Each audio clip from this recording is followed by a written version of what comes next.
Hello friends. तो आज से हम डिस्कस करने वाले हैं एमपीपीएससी 2020 के लिए जो 10th यूनिट है आपका प्रीलिम्स का। आपने सिलेबस देखा होगा। तो उसमें 10th यूनिट में आपकी कुछ कॉन्स्टिट्यूशनल और नॉन कॉन्स्टिट्यूशनल बॉडी दी हुई हैं। तो आज से हम उनको वन बाई वन स्टार्ट करने वाले हैं और उनको पूरा जो बेसिक से लेके थोड़ा सा अच्छे लेवल तक पढ़ेंगे, जिससे कि आपके प्रीलिम्स के क्वेश्चन सॉल्व हो जाए। तो उनमें सबसे पहले नंबर पे आता है भारत निर्वाचन आयोग, election commission of India. Election commission of India को नाम जैसे आपके दिमाग में एक एक पिक्चर इमेजिन में आ जाती, आप इमेजिन करते होगे कि जो अपने यहाँ, क्योंकि इलेक्शन का काफी इंपॉर्टेंट रोल है अपने इंडियन, क्योंकि इंडिया वर्ल्ड की लार्जेस्ट डेमोक्रेसी है। और यहाँ पे जो इलेक्शन कमीशन होता है वो काफी हमारे जो देश का इलेक्शन कमीशन है वो काफी इंपॉर्टेंट रोल प्ले करता है। और जगह के आप इलेक्शन कमीशन के बारे में देखोगे, आप यूएस का या पाकिस्तान का या और भी जगह, रसिया है, और भी जगह देखोगे तो इतने स्ट्रॉन्ग इलेक्शन कमीशन नहीं है जितना स्ट्रॉन्ग भारत का इलेक्शन कमीशन है। और इसमें वो डिसाइड करता है कि किस किस एरिया में कौन सी कॉन्स्टिट्यूंसी होगी, कितने लोग कहाँ पर वोट देंगे, वोटर लिस्ट तैयार करना है ना, और उनके लिए जो वोटर का पहचान पत्र होता है उसको तैयार करना, जो पार्टी है उसके कैंडिडेट को सिंबल देना, जो निर्दलीय प्रत्याशी होते हैं उनको सिंबल देना, और उनके जो खर्चा होता है वो सबको देख रेख हमारे इलेक्शन कमीशन के अंदर में आता है। तो ये काफी इम्पोर्टेंट ऑर्गेनाइजेशन है इंडिया का। और ये एक संवैधानिक संस्था है। ये स्वायत्त संवैधानिक संस्था है इलेक्शन कमीशन ऑफ इंडिया। इसकी बेसिकली जो स्थापना है वो 25 जनवरी 1950 को हुई थी, और इसका जो हेडक्वार्टर है यानी सचिवालय वो नई दिल्ली में है। जो इलेक्शन कमीशन ऑफ इंडिया है वो संविधान के अनुच्छेद 324 में उसके बारे में बताया गया है। जो 25 जनवरी 1950 को हमारा जो इलेक्शन कमीशन है यानी कि भारत का जो निर्वाचन आयोग है उसकी स्थापना हुई थी।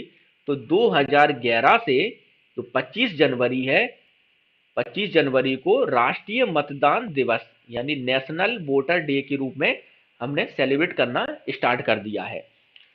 अब इलेक्शन कमीशन का फॉर्मेशन हुआ तो ऑब्वियस सी बात है, इसको इलेक्शन तो कराने पड़ेंगे। तो उसने सबसे पहला जो इलेक्शन है वो कब करवाया था, आम चुनाव यानी जनरल इलेक्शन जो हमारे लोकसभा के लिए होते हैं वो कराया था 1951-52 में।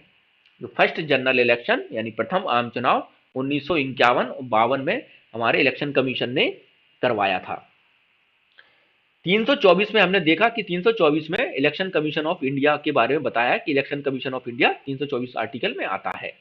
तो जो इलेक्शन कमीशन के जो और आर्टिकल हैं वो हैं अनुच्छेद 324 से 329 अनुच्छेद तक पूरा इलेक्शन कमीशन यानी चुनाव आयोग और उनके सदस्यों की जो भी शक्तियां होगी, वो कैसे कार्य करेंगे, क्या कार्यकाल होगा उनका, क्या इसके लिए पात्रता होना चाहिए, ये सारे हमारे 324 से लेके 329 अनुच्छेद में बड़े डिटेल से इसमें दिया गया है। पूरी तरह से अच्छी डिटेल के साथ समझाया गया है इलेक्शन कमीशन के बारे में। अब इसमें जो इलेक्शन कमीशन है उसमें एक मुख्य निर्वाचन अधिकारी होता है अभी जो वर्तमान में जो है, और दो निर्वाचन अधिकारी होते हैं यानी one chief election commissioner and two election commissioner. और इनकी जो नियुक्ति होती है वो राष्ट्रपति के द्वारा की जाती है। इसका जो कार्यकाल होता है, जो चीफ इलेक्शन कमिश्नर और इलेक्शन कमिश्नर दोनों का जो कार्यकाल होता है वो 6 साल या 65 साल की उम्र तक। इनमें से जो पहले हो जाएगा उसको मान लिया जाएगा। तो ये इनका कार्यकाल होता है। अब आपने सोचा होगा कि साहब ये तो चलो ठीक है, इनका नियुक्ति का हो गया कि ये ऐसे नियुक्ति होती है, राष्ट्रपति द्वारा नियुक्ति हो जाती है और इनका ये कार्यकाल होता है। अब इनको अगर ये कुछ गलत होता है तो इनको हटाएंगे कैसे? तो इनको हटाया जाता है इम्पीचमेंट के द्वारा। और इनको कैसे हटाया जाता है? जैसे कि सुप्रीम कोर्ट का जो जज होता है, तो सुप्रीम कोर्ट के जज को हटाया जाता है, उसी प्रकार से इलेक्शन कमिश्नर और को हटाया जाता है। ठीक है। और इनकी जो बेसिकली जो वेतन होता है ना, वेतन या सरकारी भत्ते जो भी मिलते हैं वो इनके जो सुप्रीम कोर्ट यानी सर्वोच्च न्यायालय के न्यायाधीश के समान होते हैं। और जो मुख्य निर्वाचन अधिकारी यानी जो सीईसी होता है, चीफ इलेक्शन कमिश्नर, वो रिटायरमेंट के बाद जब वो रिटायर हो जाता है तो कोई भी गवर्नमेंट की नौकरी में कुछ भी मतलब ऑफिस ऑफ प्रॉफिट जो गवर्नमेंट वाला होता है उसके लिए एलिजिबल नहीं होता है और ये दोबारा से भी रीअपॉइंट नहीं हो सकता है। यानी कि एक बार उसका कार्यकाल खत्म हो गया, मान लो 6 साल उसने पूरे कर लिए, बट उसकी 65 साल आयु नहीं हुई थी, तो ऐसा नहीं हो सकता कि उसको दोबारा से चीफ इलेक्शन कमिश्नर यानी मुख्य निर्वाचन अधिकारी बना दिया जाए, तो ऐसा नहीं होगा। तो उसका एक बार उसने कार्यकाल अपना पूरा कर लिया तो बस उसके बाद में वो किसी भी ना तो गवर्नमेंट जॉब के लिए कहीं भी अप्लाई मतलब एलिजिबल नहीं होगा। ठीक है, तो यहां तक होगा रिटायरमेंट के बाद कोई लाभ का पद धारण नहीं कर सकता है वो, और रीअपॉइंटमेंट भी दोबारा से उसको अपॉइंट नहीं किया जा सकता।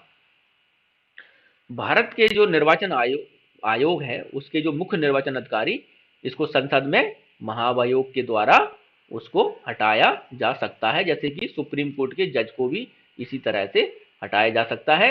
और उसको जो हटाने के लिए प्रक्रिया कैसी है कि आपको संसद में स्पेशल मेजोरिटी के साथ जो विशेष बहुमत है उससे उसको इम्पीच किया जा सकता है।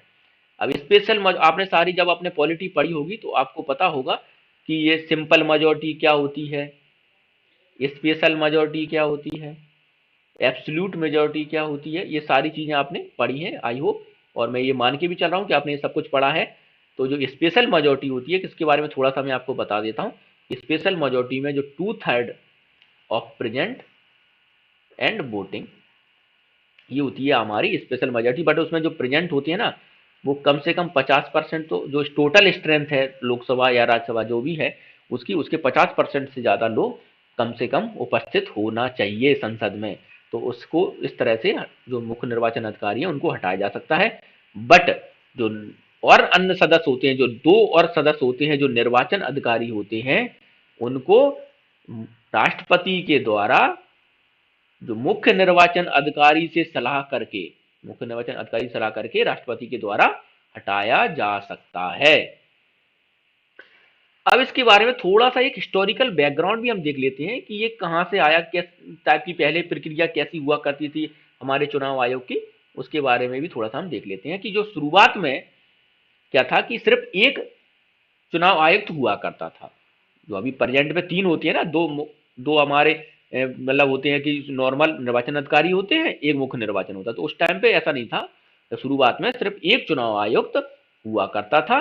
लेकिन राष्ट्रपति की एक अधिसूचना के जरिए 16 अक्टूबर 1989 को इसे 3 सदस्यीय बना दिया गया। 3 सदस्यीय यहाँ पर बन गया था 1989 में। फिर भैया इसको क्या किया, फिर उनका थोड़ा सा कुछ हुआ होगा, इनके पॉलिटिकल पार्टी है कुछ तो भी चलता है उनका, तो उन्होंने फिर ऐसा कुछ सोचा होगा कि नहीं नहीं नहीं अब 3 क्यों नहीं रखना है हमें, तो उन्होंने फिर से इसको 1 सदस्यीय बना दिया। आपको तो पता ही होता है जो राष्ट्रपति होता है, जो मेजोरिटी पार्टी होती है जो रूल कर रही होती है ना, तो उसका एक तरह से वो उनकी जो बाउंडेशन होती है उन पे जो वो कहते हैं उनको उसको राष्ट्रपति को मानना पड़ता है। तो यहाँ से फिर क्या किया, इसको फिर से 1 सदस्यीय बना दिया गया। उन्होंने फिर सोचा होगा अरे यार वो 1 सदस्य में मजा नहीं आ रहा है, नहीं नहीं नहीं हम तो इसको फिर दोबारा से वही करेंगे जो पुराना वाला। तो ये फिर कब से हुआ, 1 अक्टूबर 1993 से इसको फिर से 3 सदस्यीय बना दिया। हमने अब देख लिया है कि कैसे उनका क्या जो मुख्य निर्वाचन अधिकारी होता है और जो निर्वाचन अधिकारी होते हैं उनका क्या कार्यकाल होता है, क्या उनको वेतन भत्ते मिलते हैं, कैसे वो उनको इम्पीच किया जाता है यानी उनको अपने पद से हटाया जाता है, कैसे नियुक्त किया जाता है। अब हम देखेंगे उनके एक्चुअल में कि उनके जो कार्य होते हैं वो क्या क्या होते हैं। तो बेसिकली जो जो इलेक्शन कमिश्नर होते हैं उनका जो भारत का निर्वाचन आयोग है उसका काम है संघ और राज्य चुनाव प्रक्रियाओं का संचालन करना। इसके साथ जिसमें देश में जो भी जो लोकसभा के चुनाव हो रहे हैं, जैसे कि लोकसभा का चुनाव, राज्यसभा का चुनाव, राज्य की जो विधानसभाएं हैं उनका चुनाव, राष्ट्रपति का चुनाव, उपराष्ट्रपति का चुनाव, ये सब हमारा भारत का जो निर्वाचन आयोग है वो करता है। अब इनके कुछ अधिकार क्षेत्र भी हैं, इनको कि कैसे ये क्या क्या उनके पावर है उनके बारे में देखेंगे। तो जो राजनीतिक दलों को मान्यता प्रदान करना इनका काम है। आपने एक सुना होगा, जैसे आप पढ़ते हो पॉलिटी में, तो स्टेट पार्टी होती है एक, एक होती है नेशनल पार्टी होती है। तो ये सब कैसे पता कर, ये कौन देता है, ये देता है हमारा इलेक्शन कमीशन ऑफ इंडिया, निर्वाचन आयोग ये सब देता है कि ये कौन सी पार्टी स्टेट पार्टी में आएगी, कौन सी पार्टी राष्ट्रीय पार्टी में आएगी। एवं जो पार्टियां होती हैं उनको चुनाव चिन्ह भी आवंटित करना इलेक्शन कमीशन हमारे निर्वाचन आयोग का काम होता है। इसके साथ ही साथ जो निर्दलीय प्रत्याशी होते हैं उनको भी चुनाव चिन्ह हमारा निर्वाचन आयोग ही देता है। जो निर्वाचन क्षेत्रों का जो क्षेत्र निर्धारित करना, ये भी हमारा निर्वाचन आयोग के क्षेत्राधिकार में आता है। अब ये क्षेत्र निर्धारित मतलब क्या होता है? कई बार ऐसा होता है, जैसे कि इसको थोड़ा सा एग्जांपल समझ लेते हैं। एक ये विधानसभा है, एक ये विधानसभा का क्षेत्र है, ये एक विधानसभा का क्षेत्र है। 1, 2, 3 और 4 ये 4 विधानसभाओं के क्षेत्र है। अब इसमें इलेक्शन कमीशन यानी निर्वाचन आयोग ने देखा कि ये इसमें थोड़ा सा नहीं, इसको ये थोड़ा, इसमें जनसंख्या ज्यादा है, इसमें कम है, हम एक काम करते हैं, ये बाउंड्री थोड़ा सा इसको और ऐसा कर देते हैं कि ये वाली अब ये इतना क्षेत्र है वो पहली विधानसभा के अंतर्गत आएगा। तो ये कौन कर सकता है? ये कर सकता है हमारा चुनाव आयोग। मतदाता सूची को तैयार करवाना, ये सब कुछ किसका काम है? हमारे चुनाव आयोग का काम है। चुनाव की समय सारणी तय करना कि कब चुनाव होंगे, ये सब कुछ इलेक्शन कमीशन ही तो डिसाइड करता है। आचार संहिता कहाँ पर, कब से आचार संहिता लग जाएगी, है ना, कैसे मतलब कोड ऑफ कंडक्ट होगा वहां का, कैसे मतलब, तो वो सब चीजें हमारे चुनाव आयोग निर्धारित करता है। और जो पार्टियों में जो अनुदान की स्थिति है उनको भी देखना हमारे चुनाव आयोग का काम है। किसी ने कुछ फंड दिया है, जो देते हैं ना चंदा वगैरह, तो वो सब कुछ हमारा पार्टियों को बताना पड़ता है चुनाव आयोग को कि कहाँ से हमें कितना फंड मिला है। तो ये सब कुछ उसको देखना कि आपका ये फंड आया है वो सही जगह से आया है कि नहीं आया है, ये सारा देख रेख चुनाव आयोग करता है। कुछ और शक्तियां देख लेते हैं इसकी, चुनाव आयोग की। तो बेसिकली ये राष्ट्रपति को सलाह भी देते हैं। जैसे कि आपने देखा होगा कि जो एमपी वगैरह या एमएलए होते हैं उनकी सदस्यता अगर उनको अयोग्य करार दिया जाता है, कुछ उन पे या तो कुछ क्रिमिनल एक्टिविटी या उन्होंने गलत तरीके से चुनाव जीता है, तो उसको ये मतलब उसको डिस्क्वालीफाई वगैरह करते हैं। तो ये फाइनल डिसीजन तो राष्ट्रपति के हाथ में होता है। तो यहाँ पे ये उनको सलाह देते हैं एमपी वगैरह की अयोग्यता को लेकर। राज्यपाल को भी ये सलाहें देते हैं जो विधानसभा में जो भी एमएलए वगैरह होते हैं उनकी अयोग्यता को लेकर। जब राष्ट्रपति शासन होता है प्रदेश में या देश में राष्ट्रपति शासन लगा होता है, तब वहां पर राष्ट्रपति को भी ये सलाह देते हैं, पूरी जानकारी देते हैं कि कब चुनाव कराना है, कैसे करना है, ये सब चीजें चुनाव आयोग के हाथ में होती हैं। तो अब थोड़ा सा ये कुछ फैक्चुअल नॉलेज है चुनाव आयोग से संबंधित। तो इसमें प्रथम जो मुख्य निर्वाचन अधिकारी हैं वो हमारे सुकुमार सेन जी थे। इनका कार्यकाल 21 मार्च 1950 से 19 दिसंबर 1958 तक था। जो वर्तमान में हमारे मुख्य निर्वाचन अधिकारी हैं वो हैं सुनील अरोड़ा जी, जो कि चीफ इलेक्शन कमिश्नर है ना। और जो वर्तमान निर्वाचन अधिकारी हैं वो हैं सुशील चंद्रा जी, राजीव कुमार जी, ये इलेक्शन कमिश्नर है। आई होप यहां तक आपको क्लियर हो गया होगा। अब मध्य प्रदेश के लिए पढ़ रहे हैं तो हमें मध्य प्रदेश का भी पता होना चाहिए कि मध्य प्रदेश में क्या उनका क्या क्या किस तरह से ये काम करता है मध्य प्रदेश का राज्य निर्वाचन आयोग। तो मध्य प्रदेश का राज्य निर्वाचन आयोग राज्यपाल द्वारा नियुक्त किया जाता है। वहां पे क्या जो सेंटर वाला कौन कर रहा था? वो कर रहा था हमारा राष्ट्रपति। और यहाँ पे राज्यपाल के पास में वो अधिकार है कि वो इलेक्शन कमिश्नर को चुनता है। ठीक है, यहाँ पे एक ही होता है, यहाँ पे सिर्फ चीफ इलेक्शन कमिश्नर ही होता है राज्य का। ठीक है, और उनके बाद थोड़ा सा जो स्टाफ होता है वो होता है, बट यहाँ पे मतलब उनके जो बराबर जो इलेक्शन कमिश्नर होते हैं यानी कि निर्वाचन अधिकारी होते हैं वो नहीं होते, यहाँ पे सिर्फ चीफ होता है। और इसको कैसे इसको इंक्लूड किया गया? तो भारत के संविधान के अनुच्छेद 243 के एंड 243 जेड ए में राज्य निर्वाचन आयोग का उल्लेख किया गया है कि कैसे इसका गठन होगा। तो इसका बेसिकली कब हुआ था? ये बेसिकली जब 73वां और 74वां संविधान संशोधन अधिनियम 1992 में आया था, जिसमें राज्य जो तुम्हारी पंचायत नगर पालिका वगैरह ये सब म्यूनिसिपैलिटी वगैरह जुड़ी थी, तब इसको अमेंड करके 73वें और 74वें जो संशोधन किया था उसमें राज्य निर्वाचन आयोग का गठन किया गया। इसका बेसिकली काम है वो है पंचायत के चुनाव करवाना, जिसमें सरपंच, जिला पंचायत, जनपद, नगर पालिका, नगर निगम, नगर पंचायत, ये सब चीजें हमारा राज्य का निर्वाचन आयोग कराता है। और इसको जो हटाने की प्रक्रिया कैसी है? तो उच्च न्यायालय के जो न्यायाधीश होता है उच्च न्यायालय का, उसको जैसे हटाया जाता है उसी तरह से इसको भी हटाने की प्रक्रिया है। वहां पे सुप्रीम कोर्ट के जज के खिलाफ था, यहाँ पे हाई कोर्ट वाला, हाई कोर्ट के जज के हिसाब से इसको हटाते हैं। तो प्रथम कौन है? प्रथम आपके थे एन एन बी लोहानी जी, जो पहले हमारे इलेक्शन कमिश्नर थे वो थे एन बी लोहानी। इनका कार्यकाल 15 फरवरी 1994 से 16 फरवरी 2000 तक था। और अभी वर्तमान में कौन है? बसंत प्रताप सिंह जी हैं, और इनका कार्यकाल 1 जनवरी 2019 से अभी तक जारी है। तो ये थोड़ा फैक्चुअल नॉलेज हो गई। इसके अलावा इसका जो हेड क्वार्टर है यानी कार्यालय है अपना मध्य प्रदेश राज्य निर्वाचन आयोग का, वो है उसका नाम क्या है? उसका नाम है निर्वाचन सदन।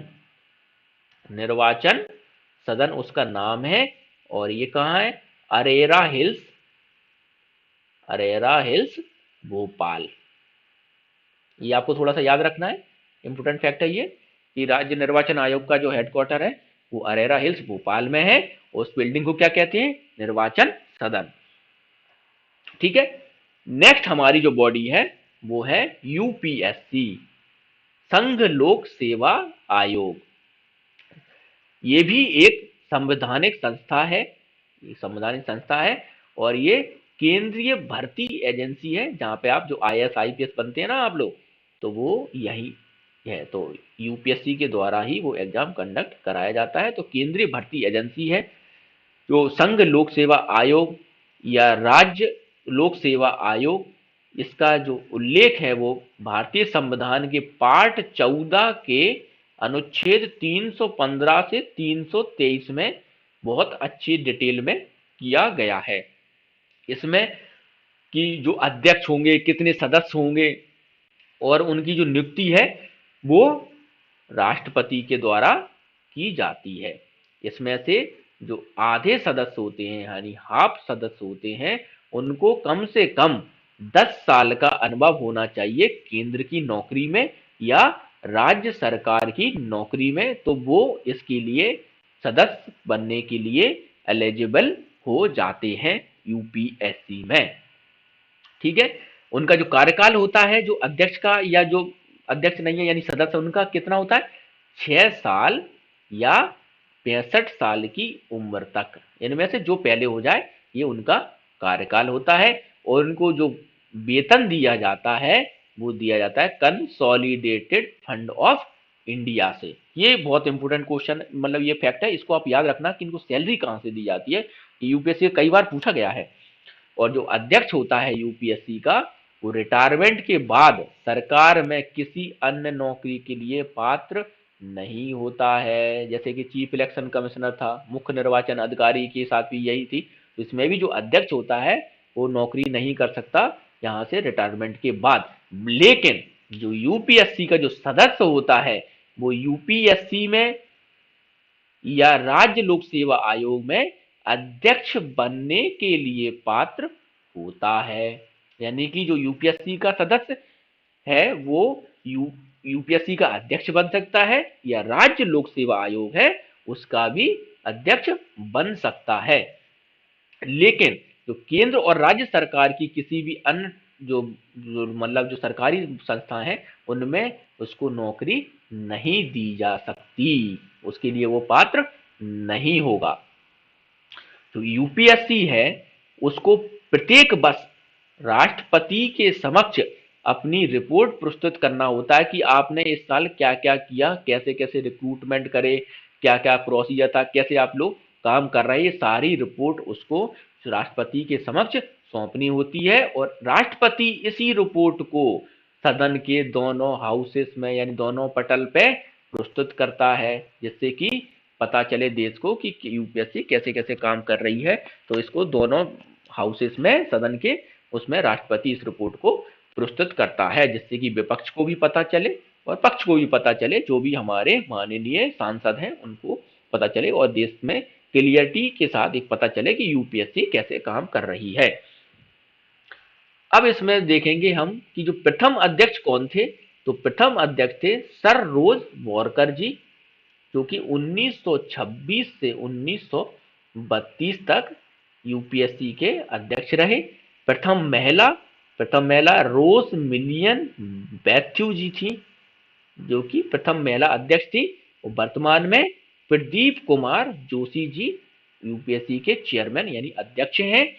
और यूपीएससी का जो आपको पता ही होगा गठन कब हुआ, 1926 को इसका गठन हुआ। और जो हेडक्वार्टर यानी सचिवालय है वो नई दिल्ली में स्थित है। यूपीएससी पढ़ लिया, अब एमपीपीएससी जिसकी आप तैयारी कर रहे हैं उसके बारे में तो आपको पता होना चाहिए ना। तो एमपीपीएससी यानी मध्य प्रदेश लोक सेवा आयोग, इसमें जो इसके जो होते हैं राज्यपाल के द्वारा इसमें नियुक्ति की जाती है, जो अध्यक्ष और सदस्य दोनों की। और ये किसमें, जैसे इसमें कुछ आर्टिकल्स हैं, जैसे कि मैंने बोला था कि पार्ट 14 के 315 से 323 तक यूपीएससी और पीएससी के बारे में पूरा डिटेल बताया गया है कि कैसे उनकी कार्यप्रणाली होगी, कैसे कैसे क्या क्या उनको पावर्स हैं। तो उनको हम थोड़ा सा डिटेल में अगर देखें तो जो 315 अनुच्छेद है उसमें पीएससी जो राज्य की है और केंद्र की, उनके बारे में जिक्र है। जो अनुच्छेद 316 है उसमें सदस्यों की कैसे नियुक्ति होगी, उनका कैसा कार्यकाल होगा, उसके बारे में जिक्र है। और अनुच्छेद 317 में जो पीएससी के सदस्यों का जो या यूपीएससी का जो निष्कासन होगा, उनका कैसे उनका निलंबन होगा, उसके बारे में जिक्र है। जो 320 है उसमें जो कैसे कार्य करेंगे वो, उसके बारे में जिक्र है।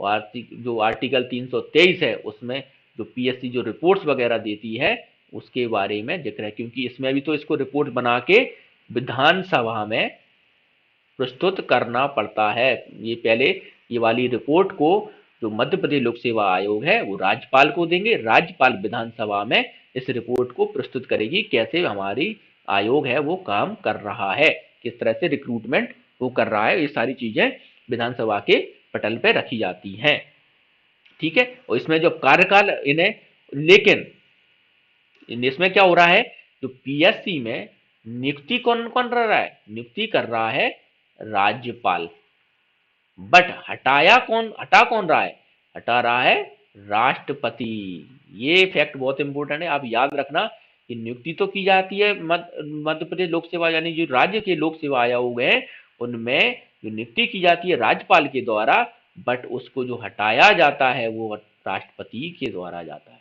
ठीक है। यहाँ आपको क्लियर हो गया। अब इनका जो कार्यकाल यानी कि टेन्योर, जो कार्यकाल है वो 6 साल या 62 साल तक उम्र होना चाहिए, यानी कि वो या 6 साल उसने कंप्लीट कर लिया, वो 62 साल, इनमें से जो भी कम होगा उसके हिसाब से उसका कार्यकाल होता है, ठीक है। इसमें हम थोड़ा सा और कुछ फैक्चुअल नॉलेज है उसको देख लेते हैं। तो इसमें जो प्रथम जो अध्यक्ष हैं उसके एमपीपीएससी के वो थे डी वी रेगे जी, जो कि 1956 से 1957 तक अध्यक्ष रहे। और वर्तमान में भास्कर चौबे जी थे, जो कि 13 फरवरी 2018 से 31 दिसंबर 2020 तक है। अभी तक हमारे पास एमपीपीएससी में परमानेंट कोई अभी अध्यक्ष नहीं है, टेम्पररी है। कोई एक महिला है, मुझे नाम याद नहीं आ रहा है, तो आप थोड़ा सा उसको क्लियर कर लेना, देख लेना। बट अभी तक ये दिसंबर तक भास्कर चौबे जी थे, अब इनका कार्यकाल खत्म हो गया है। नेक्स्ट हमारा है सीएजी। ये आपने काफी पॉपुलर है, ये आपने बहुत सुना होगा सीएजी के बारे में। भारत के नियंत्रक एवं महालेखा परीक्षक, सीएजी। सीएजी का जो जिक्र है वो भारतीय संविधान के अनुच्छेद 148 में पूरी तरह उसके बारे में बताया गया है कि सीएजी क्या है। बाबा साहब अंबेडकर जी ने इसे भारत के संविधान का 4 जो स्तंभ है ना भारत के संविधान, उनमें से प्रथम स्तंभ सीएजी को ही बोला था। आप समझ लो कितनी इंपोर्टेंस होगी इस सीएजी की। आपने जो कांग्रेस का जो कार्यकाल था ना, जो सेकंड फेज जो यूपीए सरकार की जो थी, उस टाइम पे जितने भी जो करप्शन जो हुए थे उस टाइम पे, उसके जो जितने भी निकले थे उनमें सीएजी का बहुत बड़ा रोल था, जिसमें उन्होंने जो कोल घोटाला, जो स्पेक्ट्रम वाला जो हुआ था, वो सारी चीजें सीएजी ने ही बताई थी। और आगे पहले भी बताई है, आगे भी ये इस हिसाब से काम करता है कि कोई भी अगर करप्शन करता है बड़े लेवल पे, जो भी कुछ इरेगुलरिटीज होती है उनको खुलासा करने का काम सीएजी का ही होता है। तो अनुच्छेद 148 से लेकर अनुच्छेद 151 तक सीएजी के बारे में कंप्लीट बताया गया है कि सीएजी क्या है, क्या कार्यकाल है, कैसी शक्तियां हैं, उनको क्या क्या अधिकार हैं, उनको किस किस फील्ड में क्या क्या करने के। उसका जो मुखिया होता है उसका नाम क्या होता है, भारतीय लेखा परीक्षा एवं लेखा विभाग, ये उसके मुखिया को बोलते हैं, जो उसका मेन होता है और हेड। और जो स्थापना है इसकी 1858 में की गई थी। जो प्रथम महालेखाकार थे हैं वो है सर एडवर्ड ड्रमंड थे, जो कि 1860 में बने थे। 1866 में क्या था, इसका जो महालेखाकार का नाम बदलकर नियंत्रक महालेखा परीक्षक कर दिया गया, लेकिन बाद में फिर 1884 में इसको फिर से इसका नाम बदलकर सीएजी यानी कि भारत के नियंत्रक एवं महालेखा परीक्षक यानी नियंत्रक एवं महालेखा परीक्षक इसका नाम कर दिया गया। ठीक है, तो भारत के संविधान के तहत ये एक स्वतंत्र प्राधिकरण है, यानी कि कॉन्स्टिट्यूशनल इंडिपेंडेंट कॉन्स्टिट्यूशनल बॉडी है ये। और ये भारतीय लेखा परीक्षा और लेखा विभाग का जो प्रमुख और सार्वजनिक क्षेत्र का प्रमुख संरक्षक होता है ये।